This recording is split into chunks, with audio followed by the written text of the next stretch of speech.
One, two, three.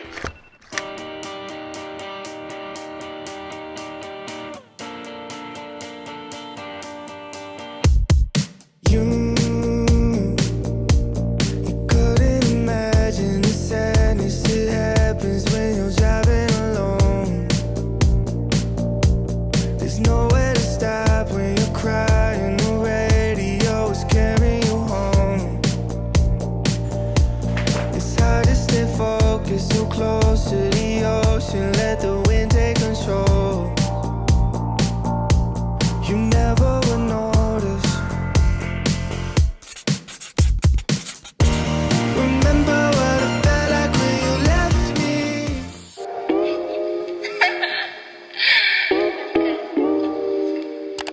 So hi guys, I'm back with another video, and this video is still somehow school related, similar to the video that I had several weeks ago. And if you haven't checked that one out, you don't want to miss it because I actually have a little giveaway on that.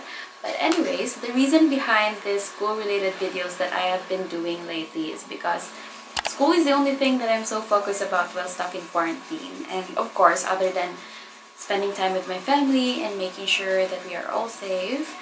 And as much as we hate to admit it, or as much as I hate to admit it, I actually have this big feeling that online classes will still continue the rest of this school year, or probably in the next couple of school years, but hopefully not, by God's grace, and hopefully that our face-to-face classes will be approved anytime soon, because to be really honest, I just couldn't stand the thought of being in an online junior year college. We tend to be entitled incompetent just because we can't experience that much things as we could if it was face-to-face classes.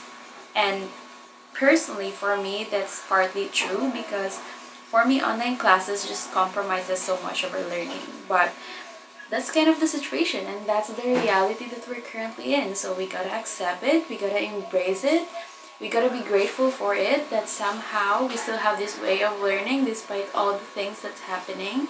Rather than complain so much about it, why not figure out things that would actually help us get through it? And that is why I'm about to share to you guys the things or habits that I have actually learned and developed or cultivated from my first year of online classes. And to be truly honest with you guys, I have been through a lot of ways ever since online classes started. And these things that I'm about to share to you guys are actually the ones that stayed and worked for me over time.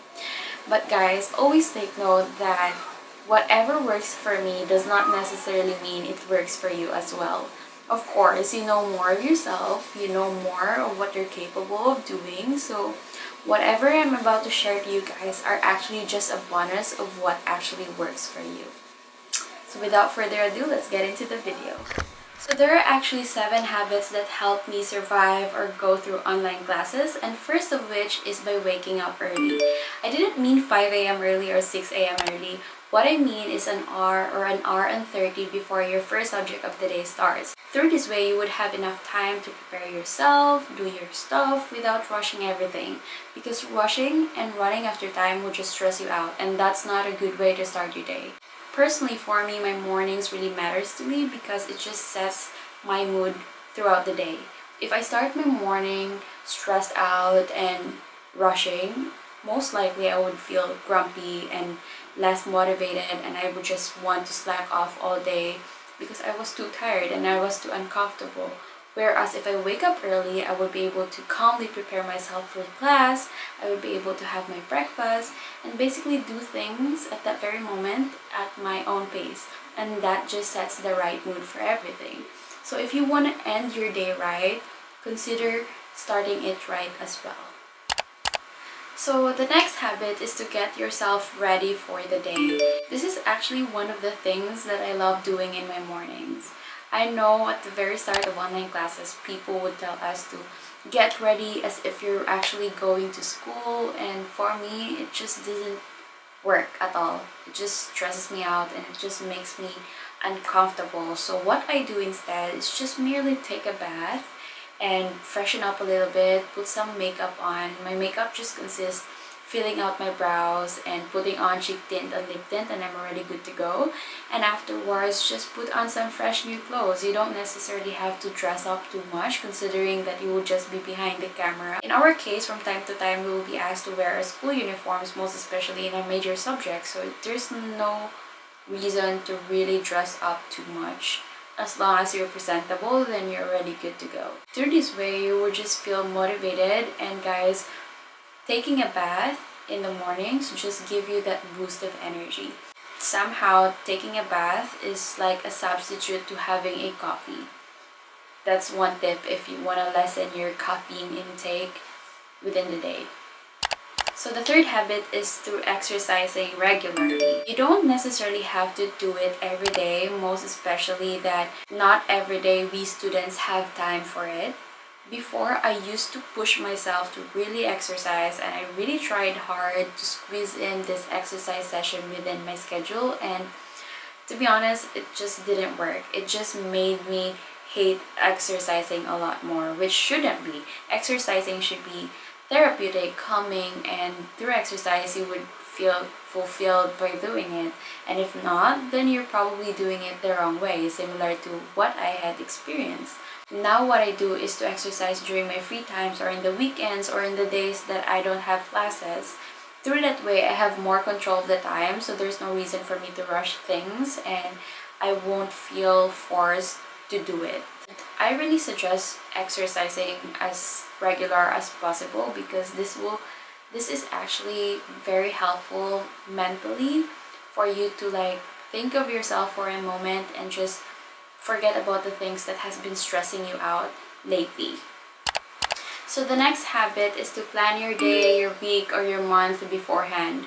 What I do is every night I write down the things that I will be doing the following day, and I also mark the important dates within my month just so I won't forget any deadlines, major exams, or quizzes within my month. Through that way, I would be able to keep track of the things that I will be doing and prioritizing. It's good to know the things that you will be doing beforehand. It somehow gives you this sense of direction. You know where you're heading and you know what you're going to do next. I actually didn't give importance to planners until I reached college, and to tell you honestly guys, it just made my life a lot easier, and it was a lifesaver, guys. Take it from me who forgets things so easily. It could either be a digital planner or a physical planner, but for me, if I were to ask, I really prefer physical planners. I can actually remember things a lot more if I write them down, so I prefer physical planners than digital planners. So the next one is to avoid Myana habit.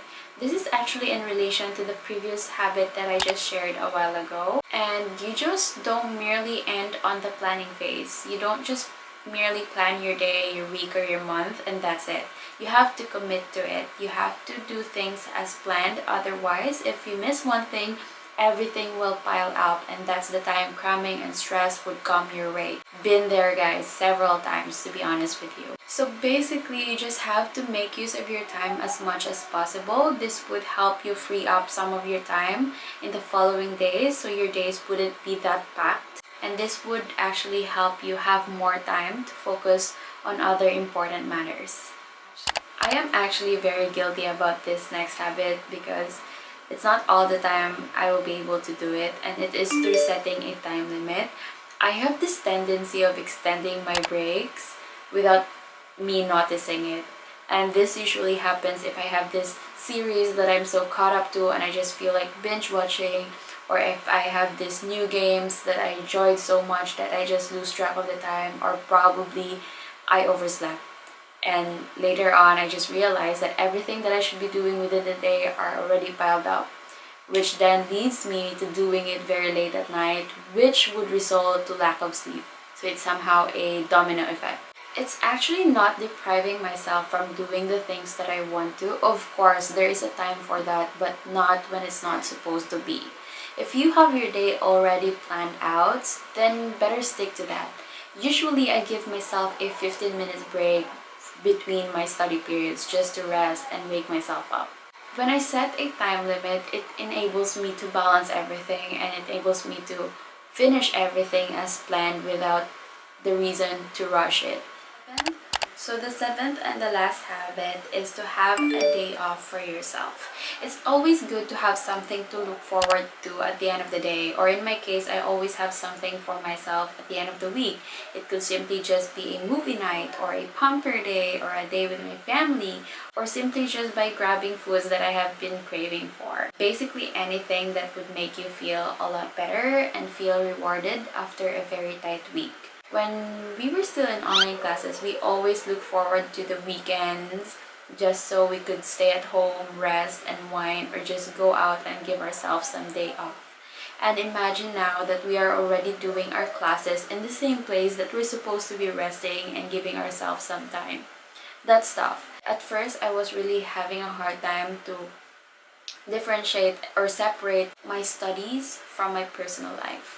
But later on, I just figured it out through treating myself a day off and just setting everything aside. So as much as possible, give yourself a day or two within a week to spend some time to rest and unwind. So that's it for the 7 habits that helped me survive or go through online classes. I hope this video helped you somehow.